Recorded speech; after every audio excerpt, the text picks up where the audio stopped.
नमस्कार दोस्तों, मेरा नाम है अनिरुद्ध और मैं आप सभी का वेलकम करता हूं करियरविल आईएएस पर। दोस्तों, Russia continues to lure India, बल्कि इस बार तो ये भी कहना गलत नहीं होगा कि सुखोई 57 फाइटर जेट को लेके रूस के द्वारा जो mother of all the offers है वो भारत को यहाँ पे पेश कर दिया गया है। जी हाँ, पिछले 2 हफ्तों में अगर आप फाइटर जेट्स को लेके न्यूज़ को फॉलो कर रहे होंगे तो सबसे पहले तो इंडिया के द्वारा ये कैटेगोरिकली मेंशन कर दिया गया था। इनफैक्ट हमारे जो डिफेंस सेक्रेटरी हैं आर.के. सिंह साहब, उन्होंने क्लियर कट कहा था कि इंडिया जो सुखोई 57 के फाइटर जेट्स हैं उनको लेकर अब किसी भी प्रकार का इंटरेस्ट शोकेस नहीं कर रही है। ये वाली खबर 30 जुलाई की थी। इस पूरी चीज को लेकर मैंने एक सेपरेट वीडियो भी बनाई थी। इनफैक्ट उसके बाद इंडिया के द्वारा ये भी क्लियर कट बताया गया कि सुखोई 57 को लेकर तो हम लोग सीरियस नहीं हैं, लेकिन फ्रांस का जो FCAS फाइटर जेट प्रोग्राम है जिसमें कि फ्रांस 6ठी जनरेशन का फाइटर जेट तैयार करने का प्रयास कर रहा है, उसमें हम लोग ज्वाइन करने वाले हैं। और ये चीज़ बड़ी क्लियर हो चुकी थी कि इंडिया अब 6th जनरेशन को लेकर ही ज़्यादा इंटरेस्टेड है। लेकिन दोस्तों, रशिया फिर भी पीछे नहीं हटा। रशिया के द्वारा आप यहाँ पे देख सकते हैं, जस्ट आज से 2 दिन पहले ये वाली न्यूज़ सामने आई है। रशिया के द्वारा अब एक फाइनल और एक डेस्परेट पुश यहाँ पे किया गया है, बिकॉज इस बार उन्होंने सुखोई 57 फाइटर जेट के साथ साथ अपनी 3 जो सबसे ज़्यादा उनकी डेडली मिसाइल्स हैं, एयर टू एयर मिसाइल वाली कैटेगरी में, स्टेल्थ क्रूज मिसाइल वाली कैटेगरी में, हाइपरसोनिक मिसाइल वाली कैटेगरी में, वो भी अब इंडिया को यहाँ पे ऑफर कर दी हैं। आप देख पाएंगे खबर यहाँ पे भी कवर हुई है, यहाँ पे भी कवर करी गई है, सोशल मीडिया पे भी इसको जगह जगह पे कवर किया गया है। वैसे तो हम पूरी डिटेल में चर्चा करेंगे, लेकिन दोस्तों मैं पहले ही आपको बता दूं, ये जो ऑफर है, चाहे इंडिया कुछ भी डिसाइड करे, ले या ना ले, वो तो ऑब्वियसली ऑफिशियल डिसीजन होने वाला है, लेकिन ये ऑफर थोड़ा नहीं बल्कि बहुत ही ज़्यादा अट्रैक्टिव ऑफर है जो कि फिलहाल इस कंडीशन में भारत के लिए बन चुका है। बात करेंगे पूरी डिटेल के बारे में, क्या देखने को मिला है, what exactly are the 3 missiles जो कि ऑफर करी गई हैं, एंड इंडिया इस बीच में क्या कर रहा है, उसकी चर्चा भी करी जाएगी। आइए शुरू करते हैं दोस्तों मेरे साथ। मेरा नाम है अनिरुद्ध।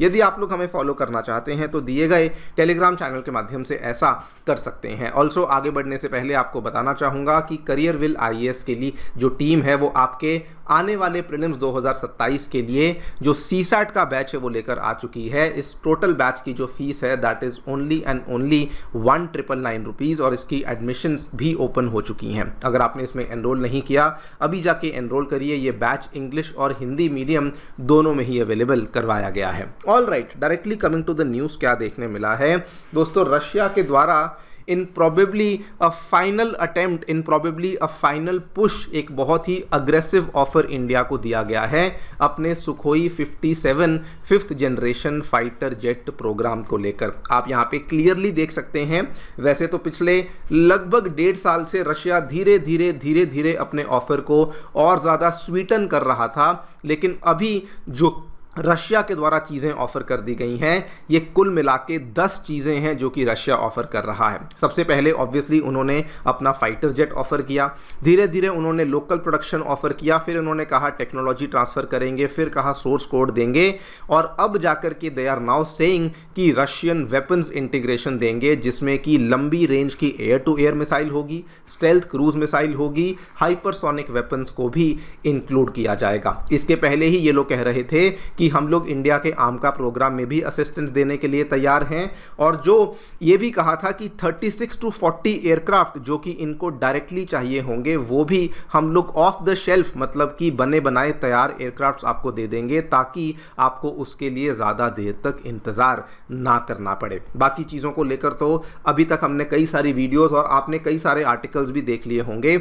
अभी जो सबसे बड़ी एडिशन है वो रशिया ने अपनी 3 सबसे ज़्यादा डेडली मिसाइल्स को इसमें ऐड कर दिया है। नंबर 1 पे दोस्तों आती है R-37M, जो कि one of the longest range air to air missile है जो कि दुनिया में एग्जिस्ट करती है, और ये दोस्तों इसको पॉपुलरली एवैक्स किलर का नाम भी दिया जाता है। इसकी डिटेल अभी चर्चा करेंगे। नंबर 2 पे KH-69, जो कि अगेन बिल्कुल ब्रह्मोस के ही लेवल की एक स्टेल्थ क्रूज मिसाइल है जो कि रशिया ऑफर कर रहा है। और नंबर 3 पे दोस्तों आ जाती है किंजाल मिसाइल, जो कि अगेन रशिया का one of the most lethal and पूरे वर्ल्ड का one of the most advanced hypersonic weapon माना जाता है। अगर मैं R-37M की बात करूं, ये एक एक्सट्रीमली लॉन्ग रेंज की एयर टू एयर मिसाइल है जो कि हाई वैल्यू एयरबॉर्न टारगेट्स को डिस्ट्रॉय करने के लिए इसको तैयार किया गया था, जिसमें कि नंबर 1 पे तो एवैक्स आते हैं, बाकी टैंकर्स हुए, रेकॉनेसेंस टोही करने वाले एयरक्राफ्ट हुए, कमांड कंट्रोल एयरक्राफ्ट हुए,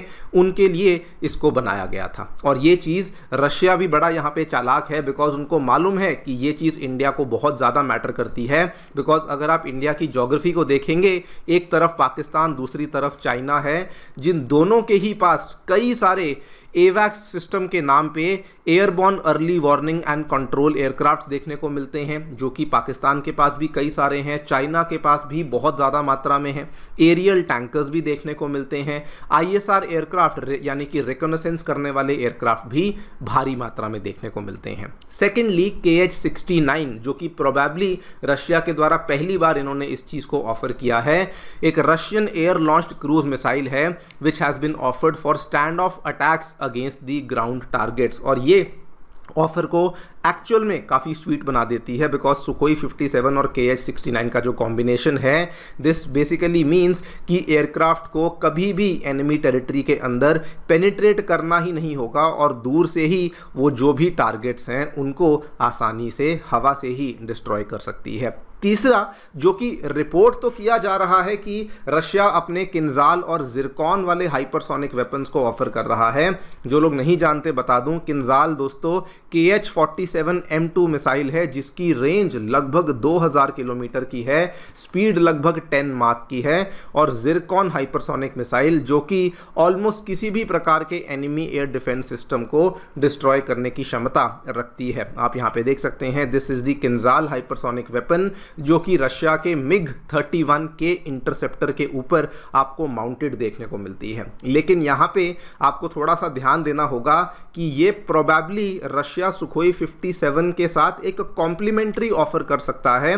सुखोई 57 के बीच में इंटीग्रेट करना इन मिसाइलों को नियरली इम्पॉसिबल है, बिकॉज अगर ऐसा करना होगा तो सुखोई 57 की खुद की कॉन्फ़िगरेशन को भी बहुत ज़्यादा चेंज करना होगा, जो कि प्रोबेबली रशिया ने ना तो कभी किया होगा, ना ही वो उस चीज़ को शायद सोच भी रहे होंगे, बिकॉज ये दोनों ही मिसाइल्स, इनका वेट बहुत डिफरेंट है, इनका जो भी एरोडायनेमिक इंटीग्रेशन है बहुत डिफरेंट है, और ये again it is only a possibility कि रशिया इस चीज़ को केवल अलग से ही ऑफर कर रहा होगा, not probably along with the Sukhoi 57 fighter jet. Now जो भी सब बातों की एक बात, रशिया के द्वारा जो किया गया ऑफर है, ये दोस्तों इग्नोर करने वाला ऑफर नहीं है। ऑलरेडी आप देखिए, ये सब कुछ हमें देने के लिए तैयार थे, फिर भले वो ट्रांसफ़र ऑफ टेक्नोलॉजी हो, सोर्स कोड हो, या फिर बात करूं लोकल प्रोडक्शन हो। एक टाइम पे तो रशिया ने ये भी कहा था पेमेंट इंडियन रुपी में कर देना, और अब ये वेपन्स भी देने के लिए तैयार हैं। लेकिन मीनवाइल इस पूरे चीज़ में इंडिया क्या कर रहा है? इंडिया दोस्तों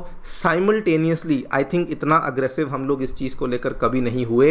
इंडिया साइमल्टेनियसली अपनी एग्जिस्टिंग फ्लीट को मजबूत करने के लिए रफाल को लेके बातचीत कर रहा है, जहां पे हमारी तरफ से रिक्वेस्ट ऑलरेडी फ्रांस को चली गई थी, और पिछले ही हफ्ते की बात है, फ्रांस ने अपना जो फाइनल प्रपोजल है वो भी इंडिया को ऑफर कर दिया है, जिसमें कि उन्होंने कहा कि 3.25 लाख करोड़ में इतने फाइटर जेट्स हैं जो आप अपने घर पे बनाइएगा, बाकी फाइटर जेट्स जो हैं वो हमसे ले लीजिएगा।